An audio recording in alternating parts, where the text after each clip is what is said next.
स्वागत है आपका अपनी इस YouTube चैनल में और आप देख रहे हैं मोटिवेशनल एंड स्पिरिचुअल ज्ञानवर्धक वीडियोस। दोस्तों, आज के इस नए वीडियो सीरीज में हम आपको श्रीमद् भगवद गीता के 6ठे अध्याय का ज्ञान और अर्थ समझाने वाले हैं, जिसे अच्छे से सुनना और समझना ताकि आपके मन को शांति और दिल को सुकून मिल सके और आपकी सारी समस्याओं का समाधान भी मिल सके। दोस्तों, अगर आपको हमारा यह प्रयास पसंद आता है तो हमारा आग्रह है कि वीडियो को लाइक करें, शेयर करें और चैनल को सब्सक्राइब करना ना भूलें, क्योंकि ऐसे ही ज्ञानवर्धक वीडियोस हम आपके लिए लाते रहते हैं।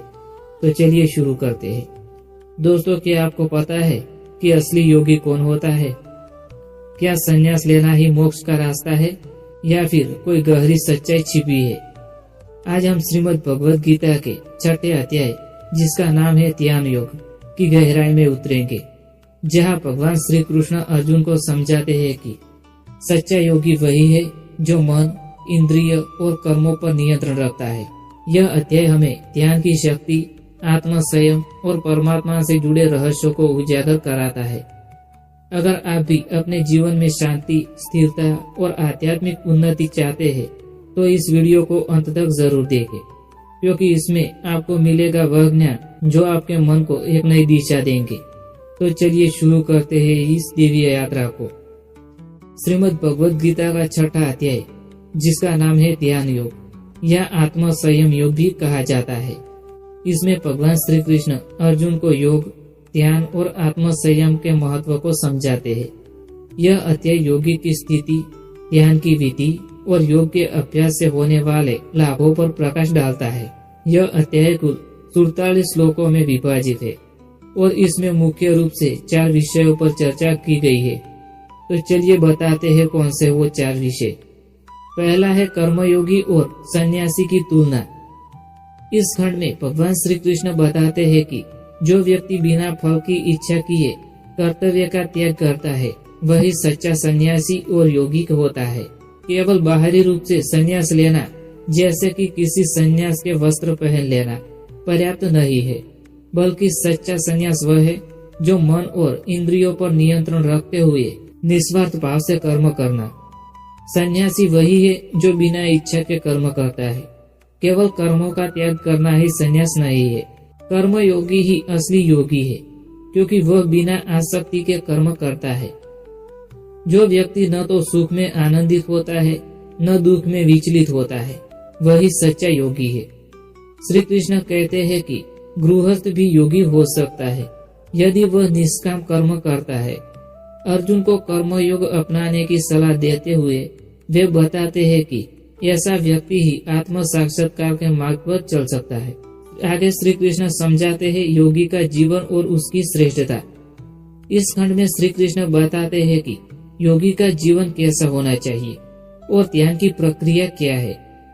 योगी की विशेषता है वह एकांत में निवास करता है और ध्यान करता है। न बहुत अधिक खाता है न ही भूखा रहता है। उसके मन में किसी के प्रति द्वेष नहीं रहता है। वह किसी भी परिस्थिति में स्थिर रहता है, न अधिक उत्साहित होता है न अधिक दुखी होता है। ध्यान करने की विधि। भगवान श्री कृष्ण ध्यान करने के लिए एक आदर्श स्थान और विधि बताते हैं। योगी को एक स्वच्छ स्थान पर कृषा, मृगशाला और वस्त्र बिछा कर बैठना चाहिए। उसकी रीढ़, गला और सिर सीधा रहना चाहिए। मन को शांत करके एक ही लक्ष्य अर्थात भगवान पर ध्यान केंद्रित करना चाहिए। नियमित अभ्यास से मन को नियंत्रित किया जा सकता है। एक कछुआ जब अपने अंगों को समेट लेता है तो बाहरी संसार का प्रभाव उस पर नहीं पड़ता है। वैसे ही सच्चा योगी अपने मन और इंद्रियों को नियंत्रित करके आत्म साक्षात्कार करता है।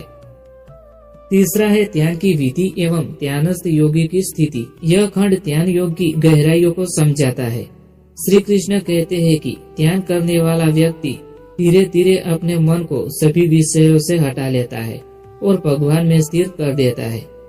ध्यान योग की विशेषता है जब मन सांसारिक इच्छाओं से मुक्त हो जाता है, तब योगी आनंद का अनुभव करता है।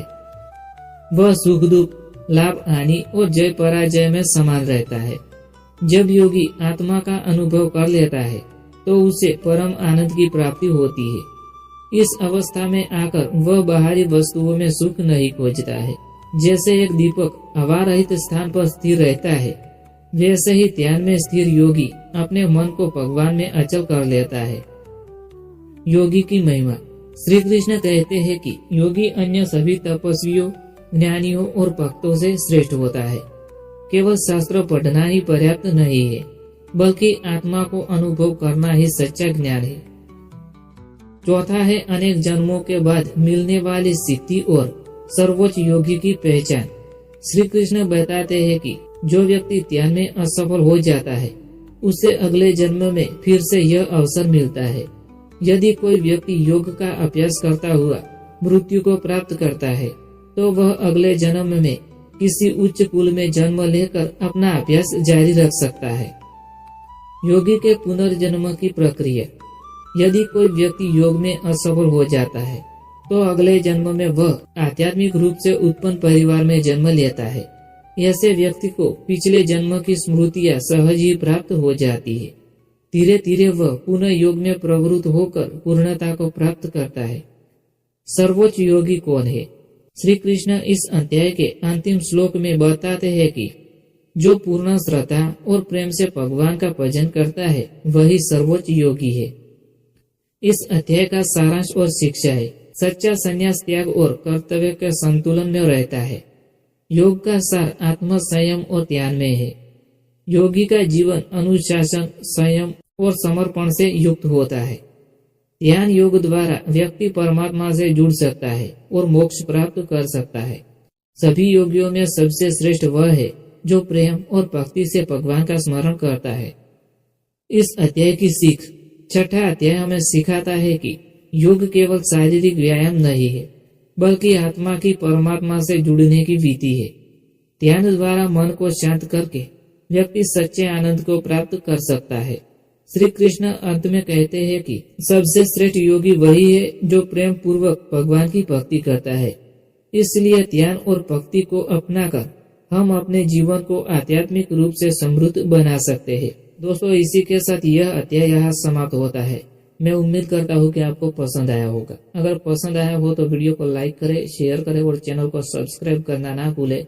और यह वीडियो अपने दोस्तों के साथ शेयर करें, अपने परिवारजनों के साथ शेयर करें, ताकि यह दिव्य ज्ञान उनको भी मिल सके, उनको भी प्राप्त हो सके। Thanks for watching videos. Thank you.